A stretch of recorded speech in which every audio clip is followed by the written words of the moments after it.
রজব মাসের প্রথম সোমবারের দিনে বাড়াতে নির্জনে এই দোয়াটি পড়ুন। যা চাবেন তাই পাবেন। হায়াত বাড়বে, রিজিক বাড়বে, ভাগ্য ঘুরে যাবে।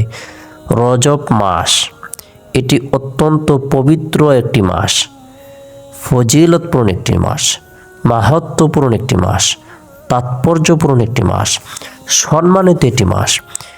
এটা একটি ইবাদতের মাস। এ মাসের মর্যাদা, সম্মান সৃষ্টির সূচনা লগ্ন থেকে আল্লাহ তাআলা বর্ণনা করে দিয়েছেন। আল্লাহ তাআলা পবিত্র কালামুল্লাহ শরীফের সূরা তওবার ৩৬ নং আয়াতে বলেন, ইন্না ইদ্দাতাশ শুহুরি ইনদাল্লাহি 12 শাহরান ফি কিতাবিল্লাহি ইয়াওমা খালাকাস সামাওয়াতি ওয়াল আরদা মিনহা আরবাআতুন হুরুম যালিকাদ দীনুল কাইয়্যিম ফালা তাযলিমু ফীহিন্না আনফুসাকুম কাতিলুল মুশরিকিনা কাফাতান কামা ইউকাতিলুনাকুম কাফা ওয়া'লামু আন্নাল্লাহা মা'আল মুত্তাকিন। নিশ্চয় আল্লাহর বিধান ও গণনার মাস 12টি আসমানসমূহ পৃথিবীর সৃষ্টির দিন থেকে, তন্মধ্যে 4টি সম্মানিত। এটি সুপ্রতিষ্ঠিত বিধান। সুতরাং এর মধ্যে তোমরা নিজেদের প্রতি অত্যাচার করো না, আর মুশরিকদের সাথে তোমরা যুদ্ধ করো সমবেতভাবে, যেমন তারাও তোমাদের সাথে যুদ্ধ করে যাচ্ছে সমবেতভাবে। আর মনে রেখো, আল্লাহ মুত্তাকীদের সাথে রয়েছেন। 4টি সম্মানিত মাস সমূহের মধ্যে অন্যতম একটি মাস হলো রজব মাস। এই মাসটিকে আল্লাহ রাসূল সাল্লাল্লাহু আলাইহি সাল্লাম গুরুত্ব প্রদান করেছেন। সাহাবা একরামকে এই মাসের গুরুত্বের ব্যাপারে উৎসাহ প্রদান করেছেন। এই মাস হলো ইবাদত বন্দেগী করার মাস। এই মাসেরই বরকতপূর্ণ একটি দিন হলো সোমবারের দিন। সোমবারের দিন সাপ্তাহিক উত্তম দিন সমূহের মধ্যে অন্যতম একটি দিন। এই দিনে আল্লাহ তাআলা আসমানের সকল দরজা উন্মুক্ত করে দেন। সারা পৃথিবীর সমস্ত মানুষের আমল সমূহের রিপোর্ট পেশ করা হয়ে থাকে। তাই নবী করিম সাল্লাল্লাহু আলাইহি সাল্লাম সোমবারের দিনটিকে গুরুত্ব প্রদান করতেন।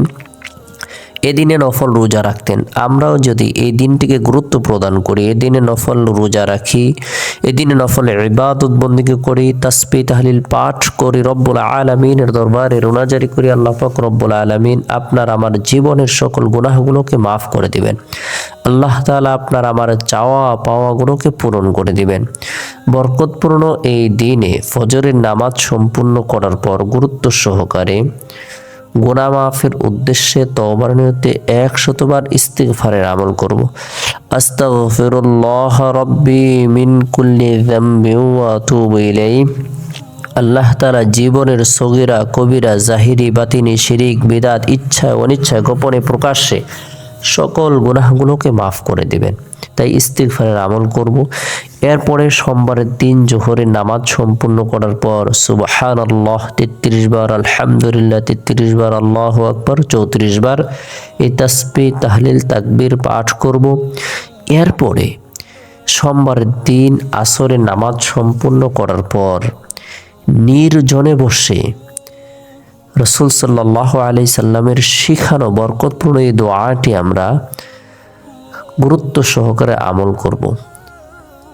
আল্লাহুম্মা বারিক লানা ফি রজব ওয়া শাবান ওয়া বাল্লিগনা রমাদান। হে আল্লাহ, তুমি আমাদেরকে রজব ও শাবান মাসে বরকত দাও এবং রমজান পর্যন্ত পৌঁছায় দাও। আল্লাহুম্মা বারিক লানা ফি রজব ওয়া শাবান ওয়া বাল্লিগনা রমাদান। এই দোয়াটি কোনো ব্যক্তির যদি রজব মাসে বেশি বেশি করে নির্জনে আমল করতে থাকে, আল্লাহ তাআলা তার হায়াতের মধ্যে বরকত দান করবেন, রিজিকের মধ্যে বরকত দান করবেন, সুস্থতার মধ্যে বরকত দান করবেন, সার্বিকভাবে আল্লাহ তাআলা কল্যাণ প্রদান করবেন।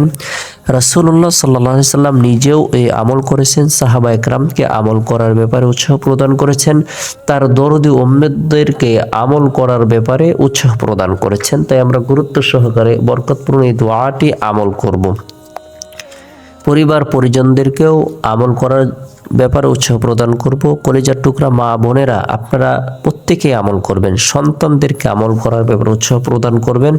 আল্লাহ তাআলা আপনার সংসারের মধ্যে বরকত প্রদান করবেন, চারদিক থেকে বরকত শুধু আসতেই থাকবে। এরপরে সোমবারের দিন শেষ হওয়ার পর যে রাত আসে, এই রাতটি হলো ফজিলতপূর্ণ একটি রাত। এই রাতের মধ্যে বিশেষ করে এশারে নামাজ সম্পূর্ণ করার পর আমরা যারা কোরআন পড়তে পারি, আমরা সূরাতুল মুলক তেলাওয়াত করব, আমল করব। যে ব্যক্তি সূরাতুল মুলক তেলাওয়াত করবে, আমল করবে, আল্লাহ পাক রব্বুল আলামিন তাকে কবরের ভয়াবহ ফিতনা থেকে, আযাব থেকে নিরাপত্তা দান করবেন। আল্লাহ তাআলা আমাদের সকলকে বুঝার, আমল করার তৌফিক দান করুক। সকলে ভালো থাকুন, সুস্থ থাকুন, সকলে সুস্বাস্থ্য কামনা করে শেষ করছে। আসসালামু আলাইকুম ওয়া রাহমাতুল্লাহ।